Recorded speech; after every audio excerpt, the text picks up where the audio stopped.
Stories so to speak. So my humble request to all of you, మళ్ళొకసారి మీ అందరితో నా ప్రార్థన, దయచేసి రేపు మళ్ళీ రాస్తారు.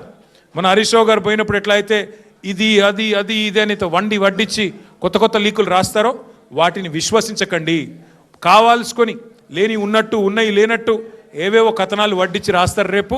దయచేసి అది కూడా సెలెక్టివ్గా రాస్తారు. కొన్ని మీడియా సంస్థలకే ఇస్తారు, ఎవరికి ఇవ్వాలో వాళ్ళకే ఇస్తారు, వాళ్ళ అస్మదీయులకే ఇస్తారు. కాబట్టి జాగ్రత్తగా దయచేసి మన వాళ్ళు కూడా ఎవరైనా సరే వీళ్ళు రాసే కథనాలు, వీళ్ళు పెట్టే స్టోరీలు, ఈ cooked up stories, cock and bull stories నమ్మవద్దు.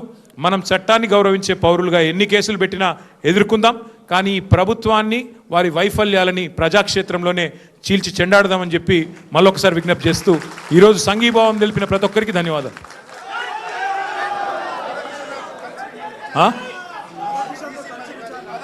Ego media కథనాల్లో ఎన్ని వాస్తవాలు ఉంటాయంటే ఇగో క్లాసిక్ ఎగ్జాంపుల్. ఆయన ఎవరినో కూర్చోబెట్టి నాతో కలిపి విచారించినట్టు. ఆయన ఎవరు రాని కూడా రాలేదు, మీరు చెప్పేట ఆయన ఆడ లేని కూడా లేడు, ఎవరిని కూర్చోబెట్టలే.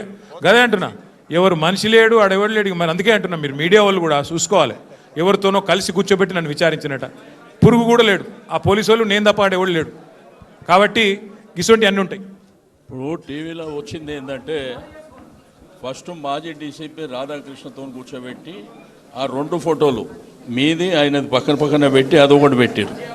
ఆయనది అయిపోయింది ఆఫ్టర్నూన్ 2 తర్వాత. అంటే ప్రభాకర్ రావుని పిలిపించి మళ్ళీ ప్రభాకర్ రావుని మీరు కూర్చోబెట్టి అక్కడ తారక రామారావు తప్ప ఏ రావు లేడు, నేను ఒక్కనే ఉన్నా తప్ప ఎవడు లేడు. అంతే మరి.